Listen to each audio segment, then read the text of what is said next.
All right, now let's switch gears and let's actually talk a little bit about the real estate market. A top-rated realtor here in San Diego by the Wall Street Journal. He was on my radio show this week on Tuesday. This guy is always way ahead of what you're seeing in the news. He knows stats. He understands the market. He's also a great marketer. Let's bring in our good friend, our real estate elite, Kurt Wannebo.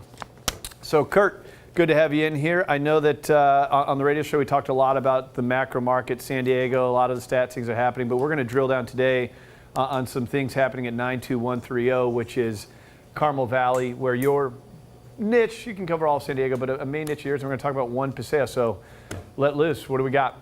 Well, we do have one video clip here to share with you just to start off the segment. The San Diego City Council gave final approval today to the controversial One Paseo development in Carmel Valley, but those opposed to the project are not giving up. CBS News 8's Dominic Garcia is live at City Hall with more on their efforts to get the decision reversed. Dom?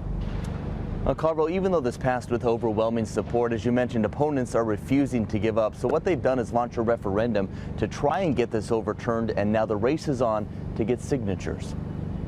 Please call the roll. The vote was quick and one-sided, 6-1 in favor of the Carmel Valley One Paseo project. So what we would like to do is, after this hearing, then we can actually pursue our permits, get the permits, and hope to break ground by the end of the year. The $750 million project will be a mixture of housing, stores, and office space. But some residents, like Jerry Maylott, worry that'll make the area an absolute traffic nightmare.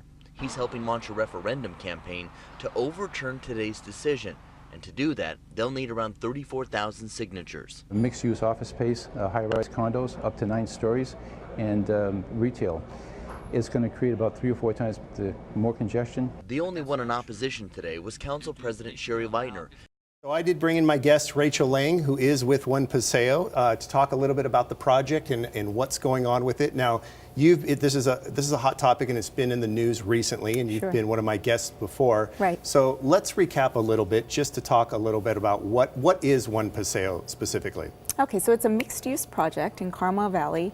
It is 608 homes with office and retail there on the project. So all one project. It's a live, work, play kind of project. It's also got about 10.5 acres of open space public open space for the community. Okay, and where specifically is it located? So it's right at there's a triangular empty lot at El Camino Real, Del Mar Heights Road, and High Bluff.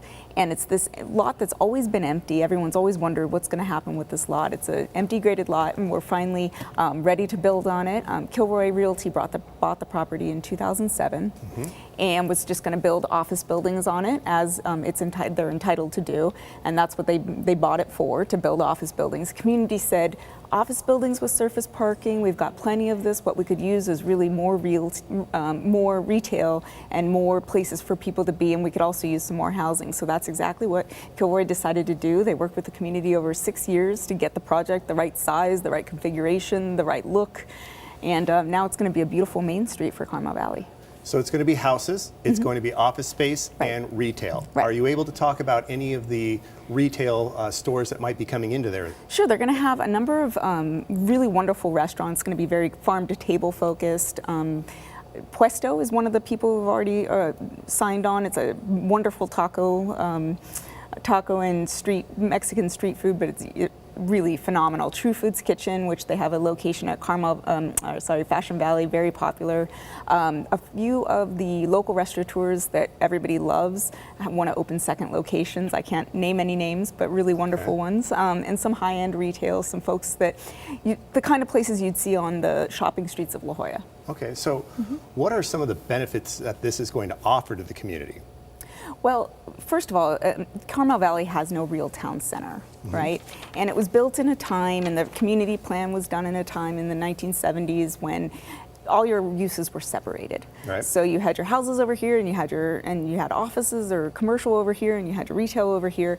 Well, this is going to be a place where you can have all of that in one place, and it's also going to be it's completely public, open space, but privately maintained. No taxpayer dollars will go into maintaining the parks. It'll have a town green, a main street, several plazas, a linear park. So along El Camino Real, which is kind of a busy street right now, they're going to have these wonderful little plazas where people can hang out and meet with each other. And you know, it's a place where teenagers can go and hang out. And a lot of our supporters talked about how little place there is for just to go as a family. Right. You know. Okay. So this has been a long road in the making. It's taken several years and different reiterations throughout that process. So what is the status update of the project right now here today? So right now, we went to City Council after, you know, I think we were in the community until the fall. So many community planning board meetings, many open, you know, various public meetings. Reduced the size of the project significantly from the first iteration. You know, we got the idea for mixed use, but then after that there was a lot of working on it, refining it, because, you know, people, they don't know what they want until they see it on the planning boards, and when they see it they say, wait, that's not enough, that's too much, you know, that sort of thing. So we really worked with the community to find the right mix and the right size, and now we went to council in February. So what are the next steps 7-2 approval, bipartisan supermajority, very exciting times. Okay, so 7-2 approval. So what are the next steps from here then? Next steps, well, we hope to be pulling permits, you know, start that process of pulling permits, break ground by the end of the year, and have the whole project built by 2018. Okay. Now there is a hurdle. There have been some challenges. As always happens. Right. So what are the challenges the project's facing right now? Right. So there is a small shopping center, or actually it's a pretty large shopping center across the street called the Del Mar Highlands Town Center. The owner of that center is spending millions of dollars to fight this project.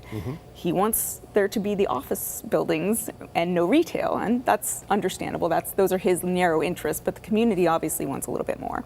So he is funding a signature gathering effort to try and put this to a referendum, meaning you gather 34,000 signatures from throughout the city of San Diego. They say whatever they want to say, keep the chargers in San Diego, people sign it, then they have to put it to a public vote. Okay, so what is the timeline in regards to them having their referendum? Well, if they complete their signature gathering and they have enough valid signatures, then they'll go back to the city council. And the city council has two options. They can either rescind their bipartisan supermajority vote, or they can put it on the ballot for 2016. So it would be June 2016, delaying all those jobs and all that good, you know, all those homes and everything that the community wants for another couple of years, and then we couldn't even start until then. So it's, and what is the opposition's number one main concern about this project? So what they've tried to do is drum up concern about traffic. That's the big thing. You know, exaggerating the impacts, negating everything that we've done to try and fix it. You know, I mean, here's a place with plenty of capacity on the roads, but terrible. The intersection, the lights aren't timed, you're stopping constantly.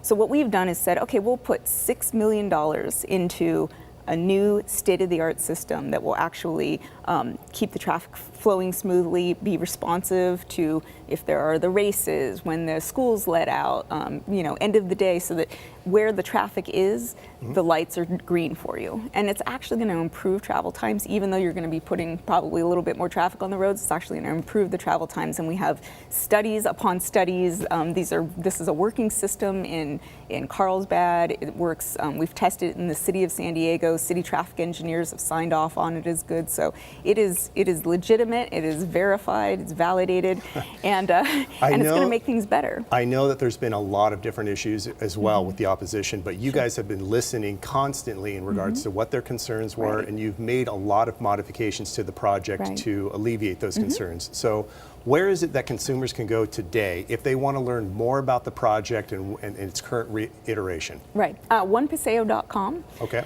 And that has pretty much everything that you could want to know about the project, including, you know, if you signed the petition thinking it was something else, there's an opportunity there to rescind your signature, and they tell you how to do it. Yeah, okay. You can.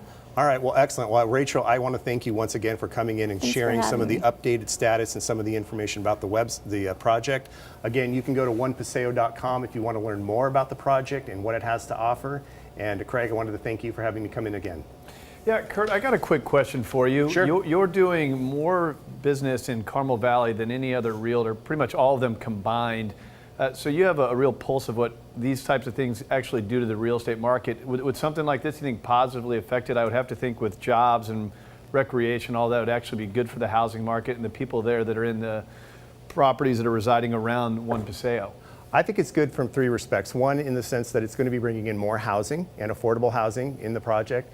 Two, it's going to be bringing in office space and companies that would afford and offer jobs. And three, simply give the community something a little bit different from the retail standpoint as far as some of the restaurants or stores that are coming in that they currently don't have. And as a whole, since I got you here, Kurt, how is the housing market right now? It's doing well. It's chugging along. Right now it's the time of the year. I call it 'tis the season. This is the time when I'm spending a lot of my time speaking with sellers about getting their homes on the market for the spring and summertime. Well, I hope people reach out to you today. BrokerKurt.com. Great segment. Thank you, Rachel. Thank you, Kurt, for coming in here. This is a topic that's hitting the front page. There's a lot of commentary online around it. I certainly appreciate you coming in here to the American Dream. All right, coming up next.